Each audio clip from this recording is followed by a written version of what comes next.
Écrivains contemporains ont grâce à vos yeux? Ah mais oui, il y a des écrivains contemporains que j'aime, bien sûr. J'aime le Clésio. Contemporains, ça veut dire qu'ils ne sont pas morts. Sans ça, j'aurais dit tout de suite Duras, bien sûr. Et j'aime Veyergans. Ah oui, et puis il y a des poètes, etc. Il y a des écrivains étrangers, il n'y a pas que des Français. Il y a un écrivain admirable qui est Coetzee. Et il y a aussi une femme qui a pour nom Amélie Nothomb. Oui, que j'aime beaucoup. Ouais, il y a Amélie Nothomb, il n'y a pas qu'elle. Mais elle vous apprécie beaucoup. Alors on est allé la voir. Vous vous êtes rencontrés il y a quelques années lorsque vous aviez remis ensemble un prix, le prix Jean Giono. Je lui ai remis le prix Jean Giono. Voilà, exactement. Et puis d'ailleurs, elle s'était évanouie ce jour-là. S'est évanouie, oui, dans l'avion. Oui, absolument. Donc ça avait tissé des liens entre vous. Elle tente de brosser un portrait chinois de vous. Si Pierre Bergé était une arme, ce serait un fleuret, parce qu'il est excellent dans les dialogues, et surtout les dialogues à fleuret mouchetés. Ce serait un Jack Russell.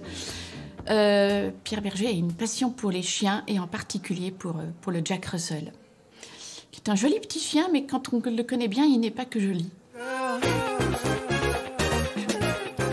Si Pierre Bergé était un roman, il n'y a aucun doute, ce serait La recherche du temps perdu. Pas seulement parce que Pierre Bergé a des comptes à rendre avec le temps, comme nous tous d'ailleurs, mais surtout parce que Pierre Bergé est un très grand proustien. Non seulement il l'a beaucoup lu, mais il l'a très bien lu, et on peut dire que Proust se joue un grand rôle dans sa vie. Ce serait Fouquet, parce qu'il est encore plus resplendissant et certainement beaucoup plus impertinent que le Roi Soleil. La démocratie de l'élégance. Toutes les élégances physiques, intellectuelles, spirituelles et bien sûr vestimentaires. Quelle est votre définition? Merci Amélie. Ça vous correspond bien? Je ne sais pas, je suis troublé. J'aime beaucoup Amélie, mais ça, à mon avis, c'est trop de compliments à la fois. L'élégance, quelle est la mort la plus élégante selon vous? La moins élégante, c'est le suicide, surtout chez les autres. Si on se suicide chez quelqu'un, c'est pas très élégant. Ce qui ne veut pas dire que je ne me suiciderai pas. Mais... Vous y pensez? Ah ben oui, moi je suis convaincu que j'espère de tout mon cœur que je ne serai pas rattrapé par une espèce d'AVC et que j'aurai le temps, quand je sentirai que je suis au bout, d'aller en Suisse, parce que je ne compte pas sur la France, après tout ce qui se passe encore, pour réformer les lois sur l'euthanasie. Et moi, je suis un grand partisan de l'euthanasie. Vous parlez du suicide assisté. Je parle du suicide assisté. Votre mère, dont on parlait tout à l'heure... Ma mère le voulait. Qui a 107 ans. Ma mère le voulait, mais malheureusement, elle a été rattrapée par la maladie et elle n'a pas eu le temps de le faire.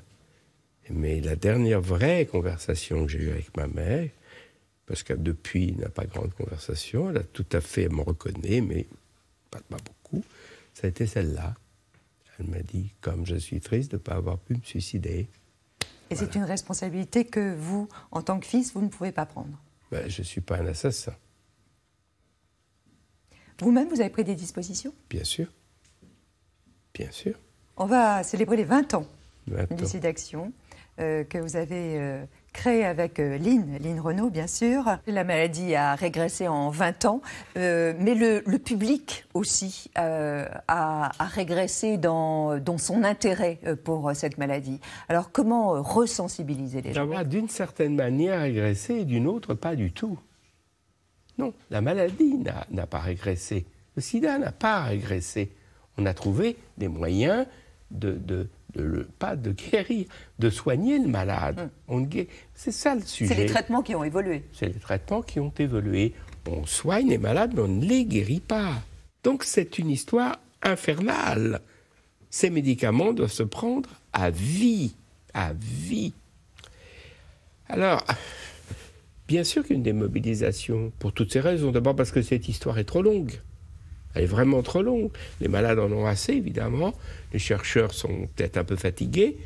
Et la presse, l'opinion publique, il en a assez. C'est pour ça qu'on ne mobilise pas aujourd'hui contre le sida comme on le faisait il y a quelques années. Et ça va aller de pire en pire, à mon avis. Décrescendo. Décrescendo, à mon avis. Regardez ce témoignage, celui de Christine Aubert. C'est une ancienne joueuse de football du PSG qui a dû mettre sa carrière entre parenthèses, car elle a été contaminée, elle avait 20 ans.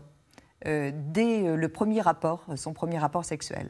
Elle vit donc avec le VIH depuis 24 ans. Son témoignage recueilli par Alexandra Garde.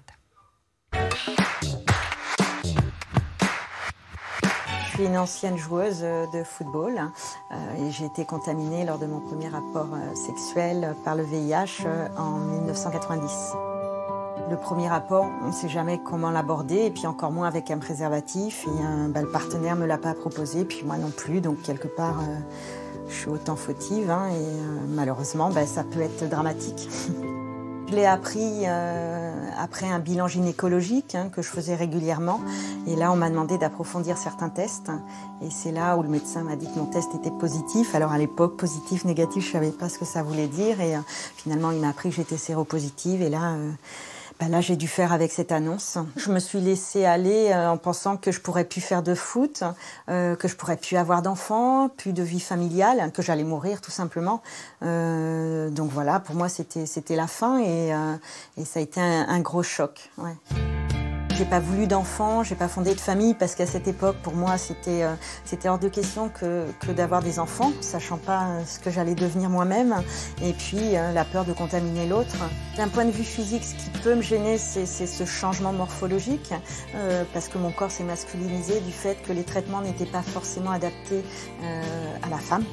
Et que j'ai des déplacements de graisse et puis ça fatigue, ces traitements fatiguent le foie, fatigue générale, donc j'essaye de pas trop montrer, mais au quotidien, je gère mon quotidien avec des périodes de repos, d'où le fait qu'aujourd'hui je travaille plus. On a moins de prises de médicaments, donc j'en ai 4 pour le VIH par jour.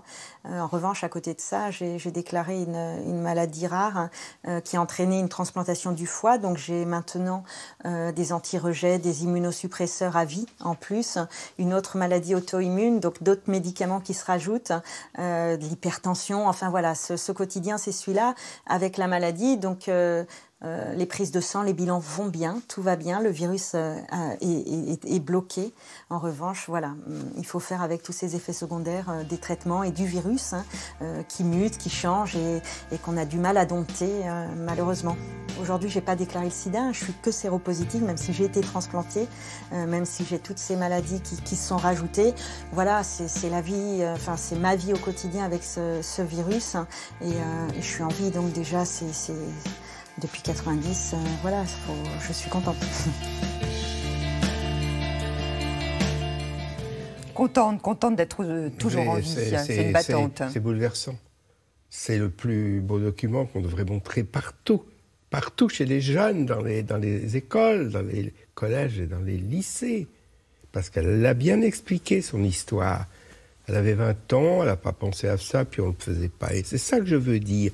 Je veux dire que le discours qui consiste à dire « nous, vous, moi et d'autres », il faut mettre un préservatif. Tout ça, c'est de belles paroles. Mais vous croyez quand un garçon qui a 16 ou 17 ans et qui va trouver une fille qui a le même âge, il va lui dire « on met un préservatif » ou elle va lui dire « tu mets un préservatif ». Ça, c'est une rupture totale, rupture de l'élan, rupture de l'amour, rupture des illusions. C'est le contraire qu'il faut, vous comprenez ? Alors c'est bien compliqué cette histoire. Alors comment lutter ?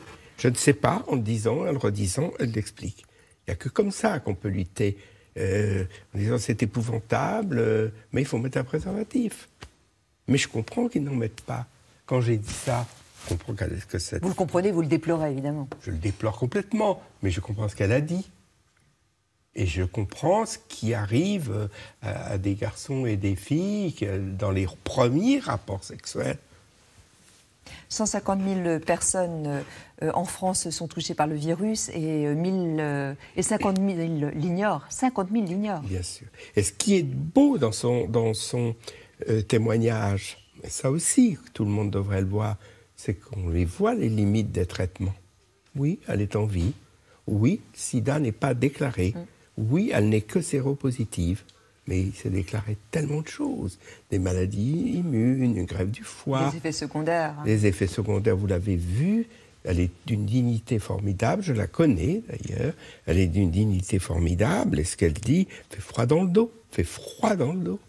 Ne croyez-vous pas que le regard sur les malades a tout de même changé? Oui, ça j'en suis sûr. Avant, les gens ne serraient pas la main. Il ne fallait pas serrer la main des coiffeurs en Amérique parce que, évidemment, tous réputés homosexuels devaient probablement transporter avec eux et leurs ciseaux et leurs peignes le sida. Donc des pestiférés. Donc des pestiférés. Ça, non, ça a changé. Ça a même beaucoup changé.